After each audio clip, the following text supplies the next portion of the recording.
जी, welcome back. हम अपना start लेते हैं टाइप्स ऑफ स्टैटिक से। यहीं पे हमने एंड की थी, वीडियो बहुत ज़्यादा लंबी हो गई थी। और चलें अब हम पढ़ते हैं मोस्ट इंपॉर्टेंट जो क्वेश्चन रिपीट हो रहे हैं और मोस्ट इंपॉर्टेंट क्वेश्चन जो पेपर्स के हवाले से बहुत इंपॉर्टेंट है। चलें हम पढ़ रहे थे types of statics. Types of statics क्या होता है? डिस्क्रिप्टिव स्टैटिक्स होता है। डिस्क्रिप्टिव स्टैटिक्स क्या होता है? These are the statistical methodologies होती हैं। ये क्या होता है? स्टैटिकल मेथडोलॉजीज होती हैं which are use to organize and summarize data. जो क्या होता है? ऑर्गेनाइज करती है और समराइज करती है किसको? डाटा को। ठीक है, ये क्या कहलाता है? Descriptive statics. ठीक है, this summarization can be in numeric as well as graphical form। ये क्या होती है? in numeric होती है, graphical form में होती है। उसके बाद वो यूज़ डिफरेंट methodologies। हम क्या कहते हैं? डिफरेंट methodology यूज़ करते हैं विद इन दैम, जो कि इसके अंदर होती हैं। ठीक है, and these descriptive methodologies form the basis of any quantitative analysis of the data। descriptive analysis also known as exploratory data. ये क्या कहलाता है? एक्सप्लोरेटरी डाटा कहलाता है। और एनालिसिस डाटा एनालिसिस कहलाता है एक्सप्लोरेटरी डाटा एनालिसिस EDA। ये क्या कहलाता है? Explorative data analysis. इसका ये आ जाता है, एब्रीवेशन आ जाता है EDA का। ये MCQ में आ सकता है और ये भी आ सकता है। डिस्क्रिप्टिव एनालिसिस को क्या कहते हैं? किस नाम से जाना जाता है? EDA, या वो कुछ और दे देंगे, एक्सप्लोरेटरी डाटा एनालिसिस पूरा दे देंगे, इसका एब्रीवेशन दे देंगे। तो ये MCQ के हवाले से भी मोस्ट इंपॉर्टेंट है। ठीक है, उसके बाद आता है इन्फरेंशियल स्टैटिक। जो इन्फरेंशियल स्टैटिक्स है वो क्या होता है? These are the methods which we used to talk about the population. ये वो मेथड्स हैं जो हम यूज़ करते हैं talk about the from the population के बारे में इस्तेमाल करते हैं फ्रॉम द फॉर्मेशन। कोई इंफॉर्मेशन हासिल करने के लिए। And that outcomes of the sample. वो क्या कहते हैं? ये वो मेथड है जो हम यूज़ करते हैं बात करने के लिए पॉपुलेशन के बारे में। फ्रॉम द इंफॉर्मेशन के लिए comes out to the sample, जो कि हमें सैम्पल से मिलती हैं। और ये इसकी डिफाइन इसको इस तरह भी किया जाता है। दीज आर स्टेटिकल मेथोडोलॉजीज होती हैं। ये भी स्टेटिकल मेथोडोलॉजीज होती हैं यूजिंग विच वो जिसको हम यूज़ करते हैं वो रीच आ कंक्लूजन। हम जिसको यूज़ करके हम किसी कंक्लूजन, किसी नतीजे पे पहुँचते हैं अबाउट अ पॉपुलेशन के बारे में on the basis of information contained in the sample. उन इंफॉर्मेशन की बेस पे जो हमें मिली हैं सैम्पल से। ठीक है, उसके बाद आता है इन्फेरेंस क्या होता है? वो यूज़ ये भी 2 नंबर का भी आ सकता है और 5 नंबर का भी दे सकते हैं। इसकी टाइप्स दे सकते हैं इन्फेरेंस की। ठीक है, इन्फेरेंस वो यूज़ अ रैंडम सैम्पल को यूज़ करते हैं जो लर्न समथिंग, कुछ सीखने के लिए अबाउट अ लार्जर पॉपुलेशन। बहुत ज़्यादा पॉपुलेशन हो उसके बारे में कुछ सीखना हो, कुछ समझना हो, कुछ लेना हो, तो वो क्या होता है? रैंडम सैम्पल्स को यूज़ करते हैं, उसको क्या कहते हैं? इन्फेरेंस। ठीक है, उसके बाद आता है variable. It is the characteristics. ये क्या होती है? खसूसियात होती हैं। ये खसूसियत है that takes on different value, जो कि डिफरेंट वैल्यू लेती हैं। द डिफरेंट पर्सन प्लेस और थिंग, डिफरेंट पर्सन प्लेस और थिंग्स की डिफरेंट वैल्यू होती है। ये खसूसियत होती है टेक्स ऑन डिफरेंट वैल्यू, जो कि डिफरेंट वैल्यू रखती है डिफरेंट पर्सन में, मुख्तलिफ पर्सन और प्लेस जगह में। मतलब वेरिएबल चीज़ क्या है? हम कहते हैं इसकी वेरिएबल्स में आती है। वेरिएबल्स क्या होती है? ये खसूसियत है that takes on different value, जो कि डिफरेंट वैल्यू लेती है डिफरेंट पर्सन और प्लेस और थिंग्स, डिफरेंट मुख्तलिफ लोगों और ये किससे ले लेती है? मुख्तलिफ लोगों से, मुख्तलिफ चीज़ों से। ठीक है, फॉर एग्जांपल हार्ट रेट मतलब हमारे दिल का धड़कना, हाइट ऑफ एडल्ट मेल्स मतलब मेल्स का बढ़ना, इसी तरह स्कूल के चिल्ड्रन और पेशेंट्स, इनकी एजेस, ये टाइप्स ऑफ वेरिएबल्स। आगे आ जाता है, ये क्या है? एग्जाम्पल्स। उसके बाद आते हैं टाइप्स ऑफ वेरिएबल्स। ठीक है, ये मोस्ट इंपॉर्टेंट है क्वांटिटेटिव वेरिएबल्स। पहला है क्वांटिटेटिव वेरिएबल। ये क्या होता है? It is the one that can be measured and express numerically. जो क्या वेरिएबल क्वांटिटेटिव का मतलब ही काउंट करना, काउंटेटिव से ज़्यादा होता है किसी चीज़ को काउंट करना। It is one that can be measured and express in numerically यानी ये गिनती में लिखा जा सके, उसको क्या कहते हैं? Quantitative variable. अगर है डिस्क्रीट वेरिएबल। ठीक है, it is the ones that have gap और जंप इन पॉसिबल वैल्यूज़ जो गैप रखता हो, मतलब जिस तरह के कुछ वैल्यू के बाद वो गैप ले लेता हो, उसे कोई वैल्यू ना देता, फिर दोबारा गैप ले फिर दोबारा वैल्यू दे उसको, गैप के कुछ देर के लिए वो अनकाउंट ना कर सके, इस तरह के क्या होते हैं गैप्स या जंप्स ले ले, तो वो क्या होता है पॉसिबल वैल्यूज़ दे, फिर उसके गैप्स और जंप्स के बाद उसको क्या कहते हैं discrete. The gaps indicate the absence of values between the particle possible, तो वो क्या कहते हैं जो गैप्स होते हैं उनके दरमियान में जो पार्टिकल पॉसिबल उनकी वैल्यूज़ क्या होती है एब्सेंस होती है, एब्सेंस इंडिकेट करता है वो, ठीक है। उसके बाद आता है particular possible values of our variable, it is also known as the countable values, जो कि काउंटेबल नाउन्स भी कहते हैं। नो पेजेस काउंटेबल नाउन के ज़रिए बजाना, no pages in book, pages में बुक ना हो। टिथ पर चिल्ड मतलब number of pages in a book, number of pages in book, यानी ये नो नहीं नंबर जारी किया, नो नंबर के लिए लिखा हुआ है। Number of pages in book इसी बुक में कितने पेज हैं। टीथ पर चिल्ड्रन स्कूल, हर दिन कितने बच्चों के दांत हैं टूटते हैं आते हैं। चिल्ड्रन एंड फैमिली, एक फैमिली में कितने चिल्ड्रन हैं, ठीक है। इस तरह आ गया कंटिन्यूस वेरिएबल, कंटिन्यू का मतलब चलता हुआ जो रुके ना, ठीक है। इट इज़ द वंस, ये एक ऐसा है that take to one each and every possible values within an interval, इसकी जो इसमें जो इंटरवल्स आते हैं उसमें क्या होता है पॉसिबल एवरी पॉसिबल वैल्यूज़ हो जाती हैं। Don't process gaps in their possible values, जो कि गैप्स तो नहीं रखता है अपनी पॉसिबल वैल्यूज़ में, जैसे कि height of a person, weight of a person, height और पर्सन जो एक थोड़ा गैप नहीं रखता, मतलब कि कंटिन्यूसली थोड़ा थोड़ा थोड़ा थोड़ा, ये हम नहीं कह सकते कितना, लेकिन थोड़ा बहुत बढ़ता रहता है, जिस तरह दिन ब दिन इंसान की हाइट बढ़ती है इस तरह वेट बढ़ता है, इसी तरह, ठीक है। यह है qualitative variable, it is the one that can be measure in numerical form, ये क्या होता है मैयर होती है न्यूमेरिकल फॉर्म में, मैयर नहीं हो सकती। क्वालिटेटिव किसी चीज़ की क्वालिटी से ज़ाहिर होता है कि क्वालिटी, जैसे कि जो कि क्या होता है मैयर नहीं हो सकती। इट इज़ अननोन न्यूमेरिकल होती है, ये नॉन न्यूमेरिकल होते वेरिएबल्स होते हैं, where each possible value is a category of a variable, that is why it is known the as categorical variable and attribute. ये यहाँ से एमसीक्यू बन सकता है कि हम क्वालिटेटिव वेरिएबल्स को क्या कह सकते हैं, कैटेगरिकल भी कह सकते हैं और वेरिएबल और आर्टिब्यूट भी कह सकते हैं। For example brand of PC, hair colour, material, अब हेयर कलर कितना ये तो नहीं, मटेरियल ऑफ स्टेटस ये भी नहीं बता, category of different types of animals ये हम नहीं गिन सकते इसीलिए, ठीक है। उसके बाद जाता है measurement it is defined as the assignment of number of objects even according to a set of rule, ये कि इसको डिफाइन ऐसे किया जाता है कि असाइनमेंट्स ऑफ नंबर के असाइनमेंट्स और टू ऑब्जेक्ट्स किसी चीज़ों की और events according to set of rule, किसी सेट के रूल के मुताबिक, ठीक है। उसके बाद प्रॉपर्टीज़ क्या होती है मेजरमेंट स्केल्स की, ठीक है। ये था मेजरमेंट स्केल्स की प्रॉपर्टीज़, ये भी मोस्ट इंपॉर्टेंट क्वेश्चन है, ठीक है। उसके बाद हम जहाँ पे आ गए हैं मेजरमेंट ऑफ, ठीक है।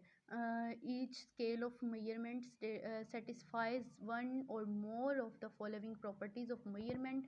उसके बाद जाता है हम पहला है identity, each value on the measurement scale has unique meaning, मतलब ईच वैल्यू स्केल पे जो ईच वैल्यू होती है मेजरमेंट की वो क्या यूनिक मायने रख दिया गया है। Magnitude values on the measurement scale have an ordered relationship to an other, वो एक ऑर्डर्ड में होती हैं, एक तरतीब से होती हैं। It that is same value are larger और सम आर स्मॉलर, जो कि सेम होती हैं, कुछ बड़ी भी हो सकती हैं कुछ छोटी हो सकती हैं।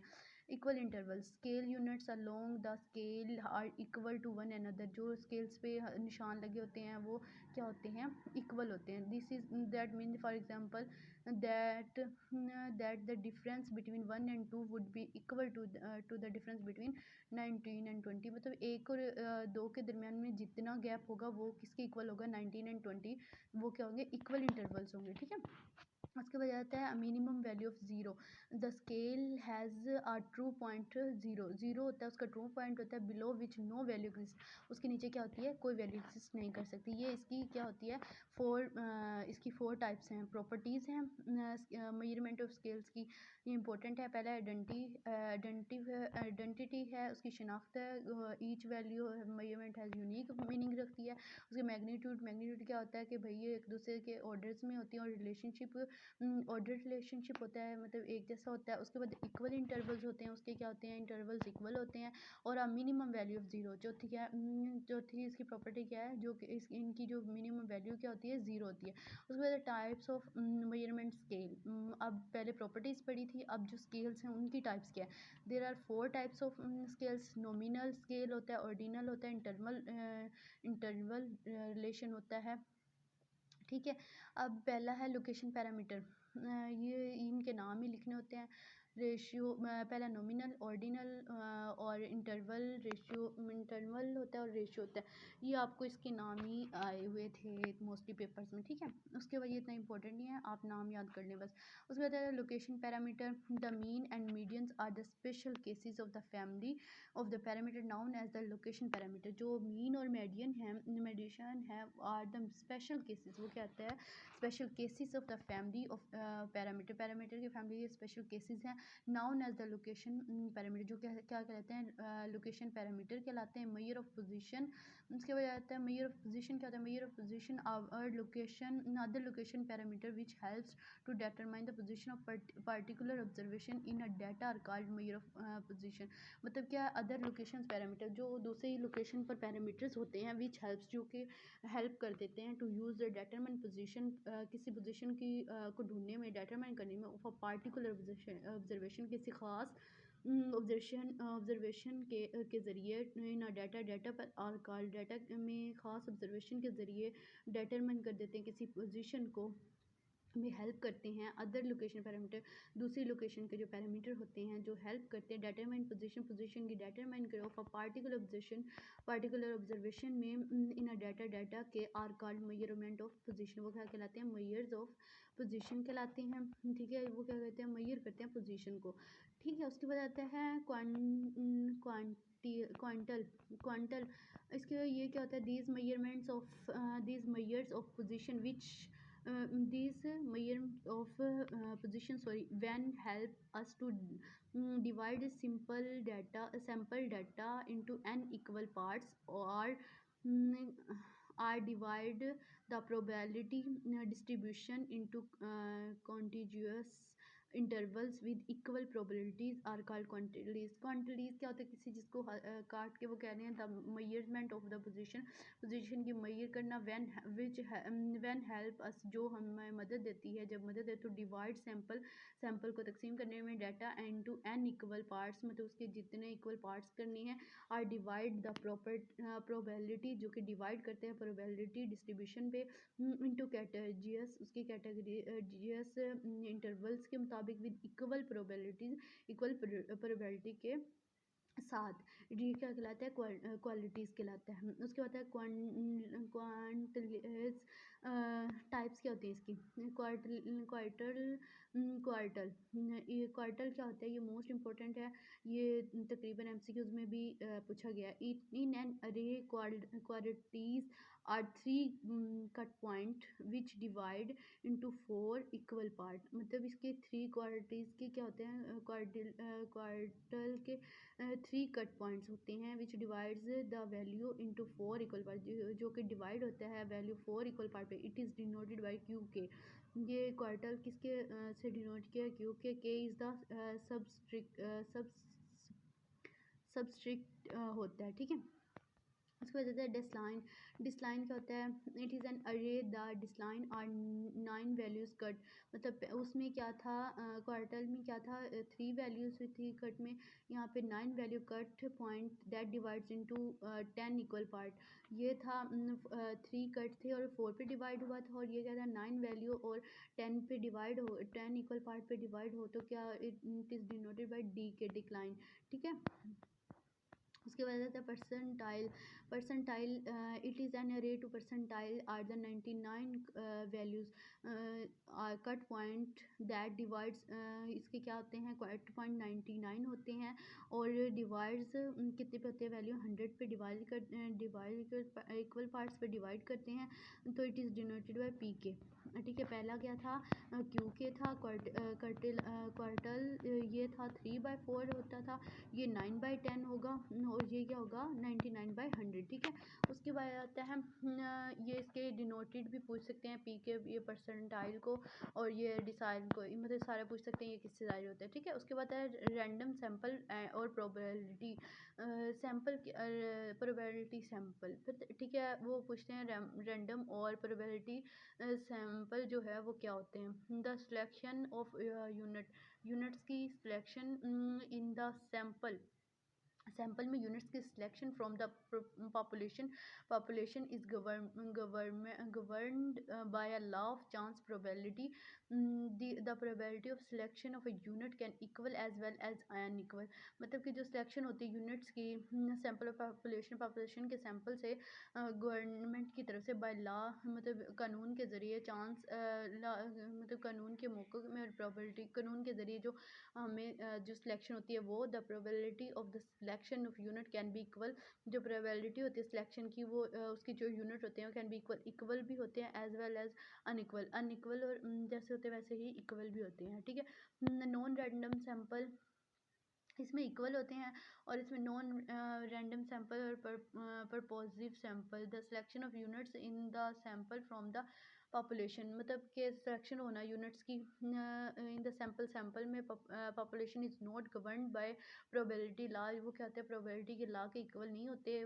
For example the units are selected on the basis of personal judgment of the surveyor. मतलब वो क्या होते हैं, वो लॉ के कानूनों के ज़रिए किसी को चूज़ करना, और ये कानून के ज़रिए नहीं इक्वल नहीं होते। इट द पर्सन से volunteering to take some medical test और to drink a new type of coffee also constitute the sample on non random law probability sampling।